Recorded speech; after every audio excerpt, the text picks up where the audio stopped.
بہت مشکل ہے۔ حضرت صلی اللہ علیہ وآلہ وسلم نے اپنی طرف سے خراش بن امیہ خزاعی کو صلح کا پیغام دے کر مکہ روانہ فرمایا۔ اہل مکہ نے خراش کے اونٹ کو ذبح کر ڈالا اور انہیں بھی قتل کرنے کی کوشش کی، مگر سردار جلیس کی حمایت و مداخلت کی وجہ سے وہ بخیریت واپس پہنچ گئے۔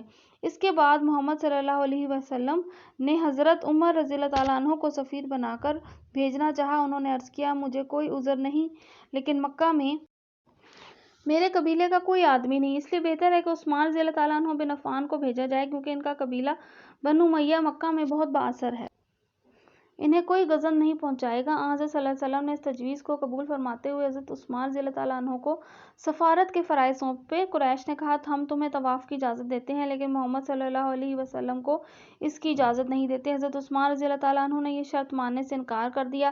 اس پر سرداران قریش نے برہم ہو کر حضرت عثمان رضی اللہ تعالیٰ عنہ کو مکہ میں روک لیا۔ بیعت رضوان پڑھیں گے۔ حضرت عثمان رضی اللہ تعالیٰ عنہ کافی دیر تک نہ لوٹے تو یہ اندیشہ پھیل گیا کہ کفار نے کہیں حضرت عثمان رضی اللہ تعالیٰ عنہ کو شہید ہی نہ کر دیا ہو۔ اس سے مسلمانوں میں غم و غصے کی لہر دوڑ گئی۔ حضرت صلی اللہ علیہ وسلم ببول کے ایک درخت کے نیچے بیٹھ گئے اور تمام صحابہ کرام رضی اللہ تعالیٰ عنہ کو جمع فرمایا اور تمام مجاہدین سے بیعت لی۔ اس بیعت کا مفہوم یہ تھا کہ جب تک جان میں جان ہے کفار سے شکست تسلیم نہیں کریں گے، جاں بازی اور وفاداری میں تعامل نہیں کریں گے۔ اس بیعت میں حضرت صلی اللہ علیہ وسلم نے اپنے بائیں ہاتھ کو حضرت عثمان رضی اللہ تعالیٰ عنہ کا ہاتھ قرار دیا اور ان کی طرف سے خود ہی بیعت لی۔ اس کے بعد حضرت عثمان رضی اللہ تعالیٰ عنہ بہت جلد لوٹ آئے، مگر اس عہد جاں فروشی سے قریش کے حوصلے پست ہو گئے اور انہوں نے صلح کرنے کا فیصلہ کرتے ہوئے سہیل بن عمر عامری کو شرائط طے کرنے کے لیے بھیج دیا۔ صلح حدیبیہ کی شرائط: کافی رد و کت کے بعد مندرجہ ذیل شقوں پر اتفاق رائے ہوا۔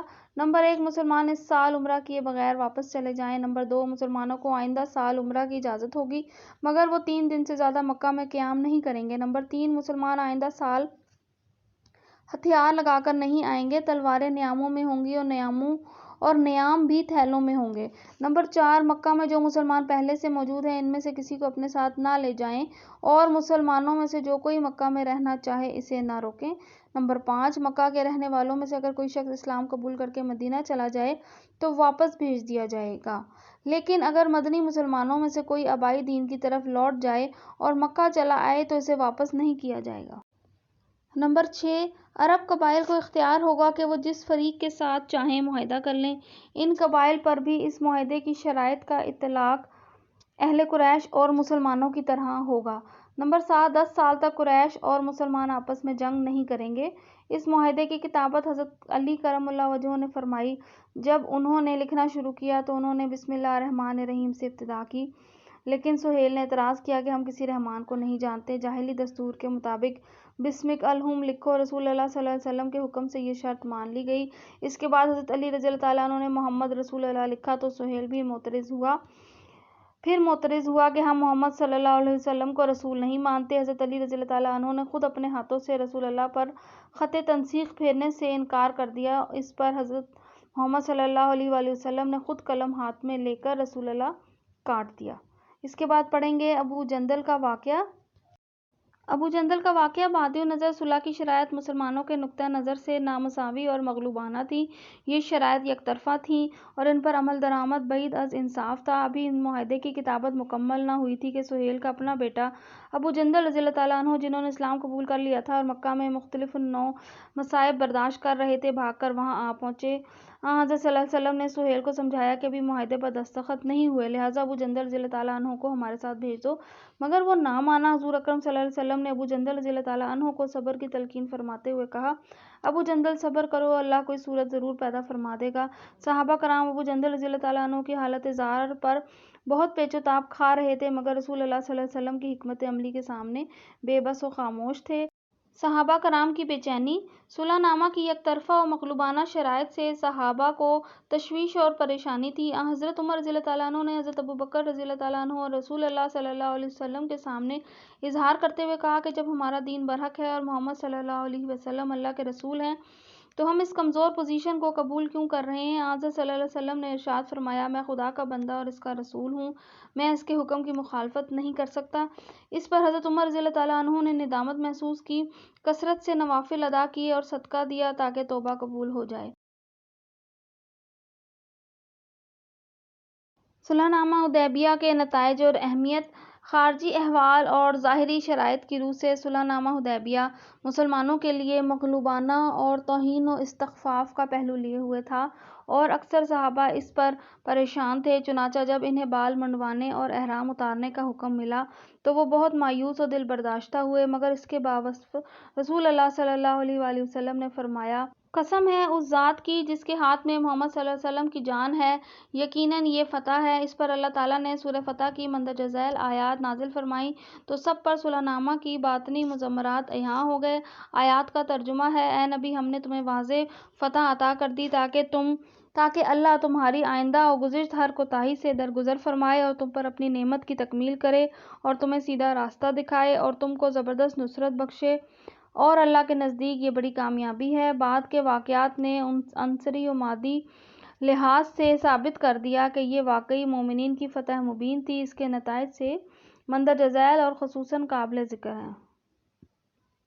نمبر 1، اس معاہدے کی روح سے قریش نے مسلمانوں کے عمرہ و طواف کعبہ کا حق دے دیا، جس سے انہوں نے یہ تسلیم کر لیا کہ مسلمان صابی یعنی بے دین نہیں بلکہ ملت ابراہیم ہیں۔ اسلام کے خلاف جذباتی پروپیگنڈے کی فضا ختم ہو گئی اور لوگوں نے عقل و فکر سے کام لے کر اسلام کا مطالعہ کرنا شروع کیا۔ اب قبول اسلام میں کوئی رکاوٹ نہیں تھی۔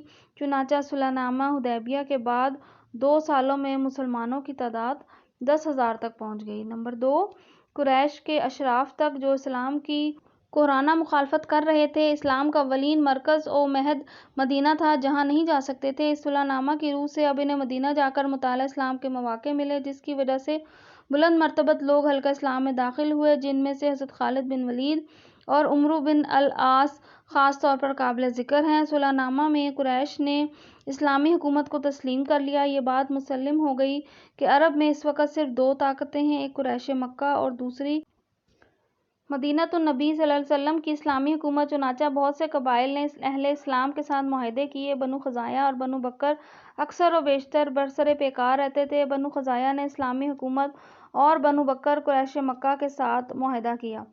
نمبر 4 ہے، جنگ احزاب میں یہودیوں نے اسلامی ریاست کو ختم کرنے کی مؤثر کوشش کی تھی مگر ناکام و نامراد رہے۔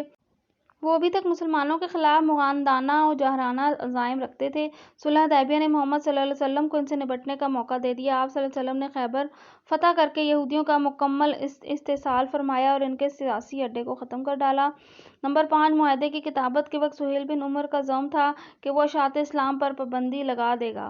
نتیجہ اس کے بالکل الٹ نکلا۔ وہ بصیر رضی اللہ تعالیٰ عنہ جو بنی ثقیف کے بااثر قبیلے سے تھے، فرار ہو کر مدینہ چلے آئے، مگر آپ صلی اللہ علیہ وسلم نے معاہدے کے مطابق قریش کے سرداروں کے حوالے کر دیا۔ اثناء سفر میں بنو بصیر رضی اللہ تعالیٰ عنہ نے ایک سے تلوار چھین کر اسے قتل کر ڈالا اور دوسرا فرار ہو گیا۔ بنو بصیر رضی اللہ تعالیٰ عنہ نے مدینہ جانے کی بجائے بحر احمر کے قریب شام کی تجارتی شاہراہ ایس پر سکونت اختیار کر لی۔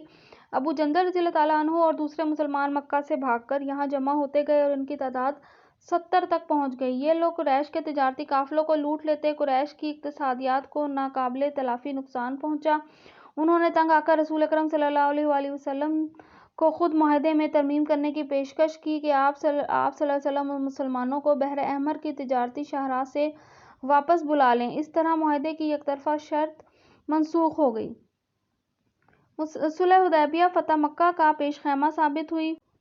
قریش مکہ نے معاہدہ توڑ ڈالا اور مسلمانوں کو مکہ فتح کرنے کا موقع مل گیا۔ نمبر 7، صلح حدیبیہ نے حضور صلی اللہ علیہ وسلم کی سیاسی پوزیشن کو بہت زیادہ مستحکم کر دیا۔ آپ صلی اللہ علیہ وسلم نے شیوخ عرب،